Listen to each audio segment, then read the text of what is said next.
Ladies and gentlemen, welcome to Linked In, where you get wired into gaming discussions and community interaction. Today is September 14th, 2012, and I am Link, your host. To submit a question, please read the description below. In the background, you will see me playing Guild Wars 2, and you'll see our first attempt at going and doing this explorative dungeon, where it goes bad because it bugs out. But you're also going to see my, okay, so people don't know is when you run Fraps, it's a screen recorder, but it has to run 2 instances of the game, kind of, and it lowers my frame rates to like 20, so you'll see me messing with my settings a little bit when I'm actually in there. Don't mind that, it might skip around and be laggy, but it should subside. I'm actually going to record my question, which I am right now, in between these two because there's an event going on, and the dungeon we're at causes it to, if you're doing an event, or the event happens, it blocks off the dungeon. So when we left, as you'll see, there's going to be a cut in the recording, but when we left, I actually had to sit here for about 20 minutes. That's how long you have to, or is it 20 or 15 minutes? It's one or the other. You had to sit here and defend it for that long, so I decided to let them do it and me just to do my LinkedIn. Okay, so that was a nice size intro. Oh, also, there's also going to be a small announcement, hopefully by Sunday, and it's not really nothing big, so don't get your hopes up. But that is about that. So, let's get to the first question. The question is from Mindlord. What do you think of the following statement? Graphic and violent video games are helping create a more violent society. Well, what do I think about it? I think it's complete BS. Why do I say this? Because I grew up playing violent video games. I had Mortal Kombat when I was in 3rd grade. No, I had it for the NES too. I had the NES Mortal Kombat, and wow. Yeah, so I was playing that way back when. I also got the GameCube one when it got updated. Then I kind of fell out of the franchise from there. But, yeah. I've been playing violent video games, and honestly, did I ever threaten to kill somebody? Did I ever take a chain and scream, "Get over here!" and actually assault somebody?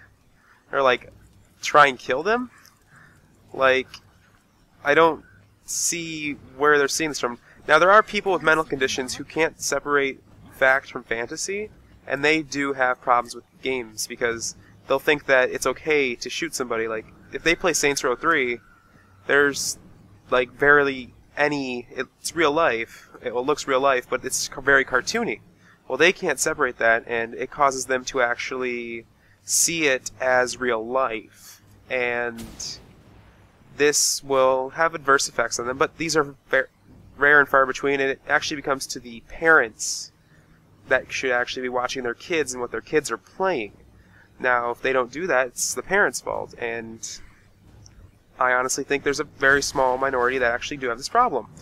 Now, as for graphics and graphic violence, a great example is what you're going to see in the background here. I'm firing off explosive arrows with gas in them, and I'm killing stuff.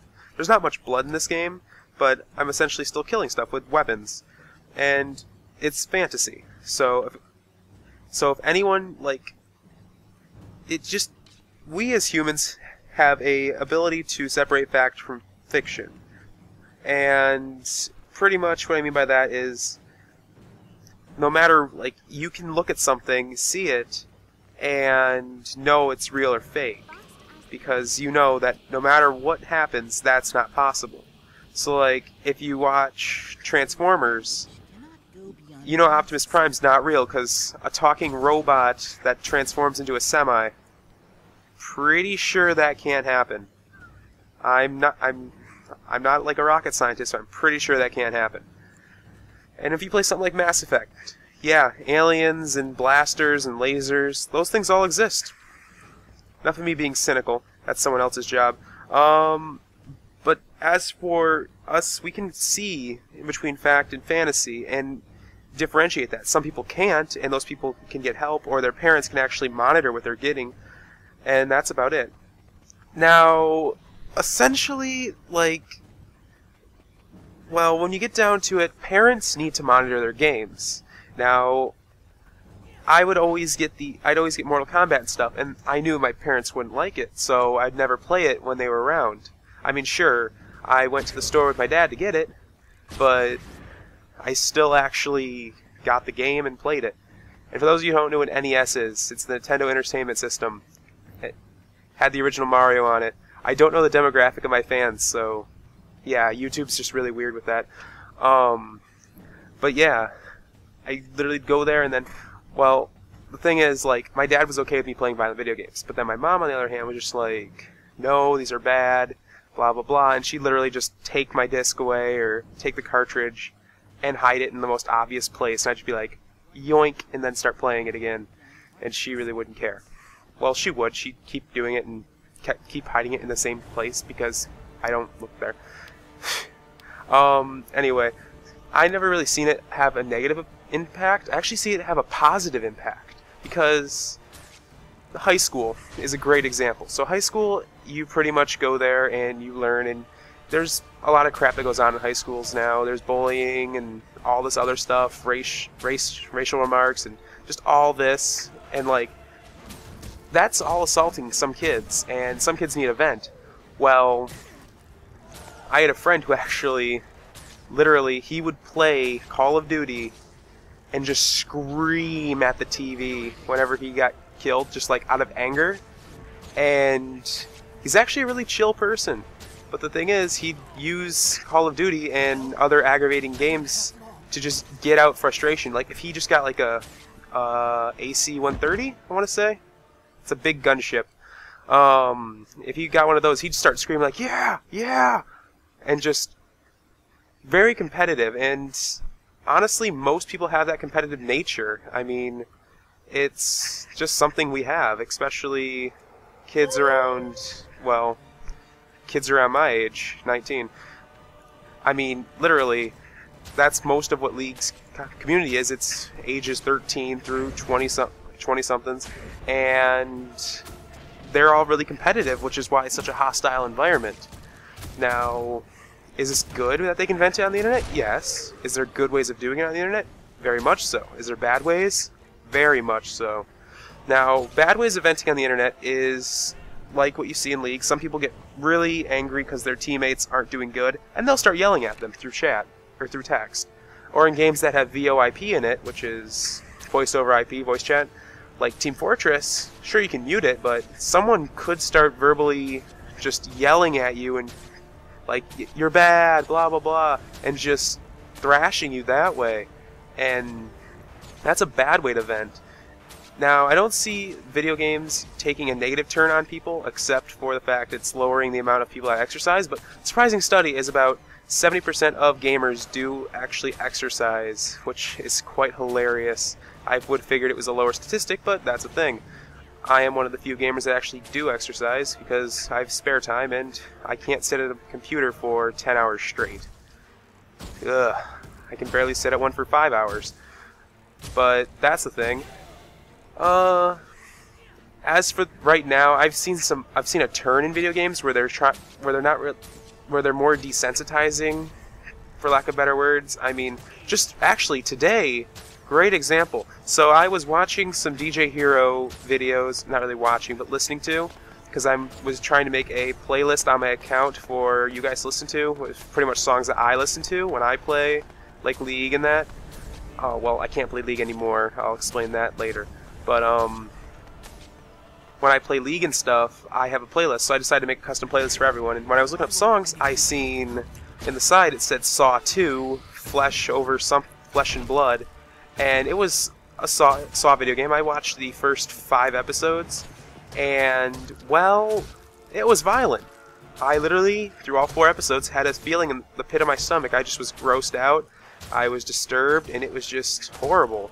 I mean, sure, the movies are worse, but it's just games like that, and Spec Ops: The Line, where you're killing a human, and they have, like, there's a thin line in between fact and fantasy there, and that is some of the stuff that we should be a little bit afraid of, and those ones should be monitored more so than games like Halo, where there's very little blood, you're using rockets and lasers, and for God's sake, you're in a Banshee and you're flying around and you can just crash into a building, hop out, and be okay. What? Because, you know, you can do that in real life. That's a thing.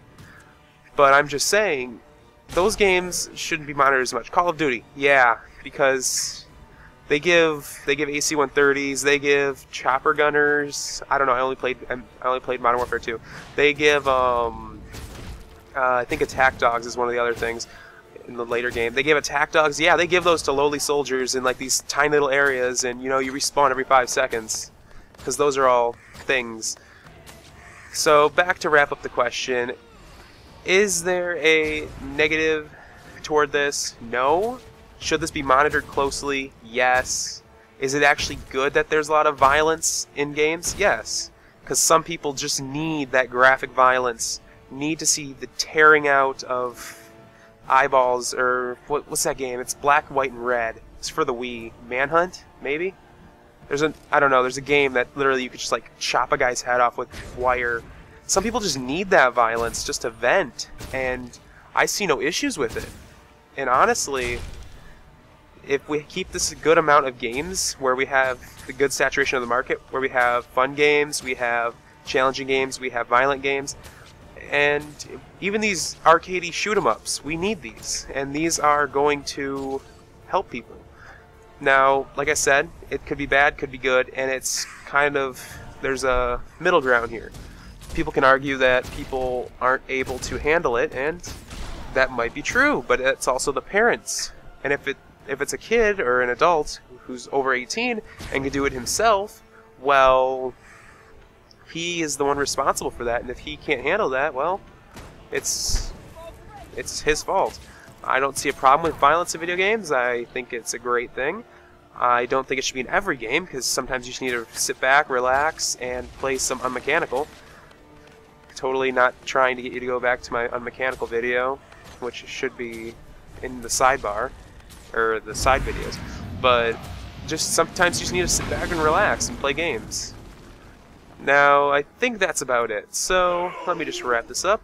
If you enjoy the content provided, leave a like. You want to stay current, subscribe. Okay, I forgot the end of my intro. I have those two. Oh, if you think your friends will enjoy this video, send it to them, and I'll talk to you all later.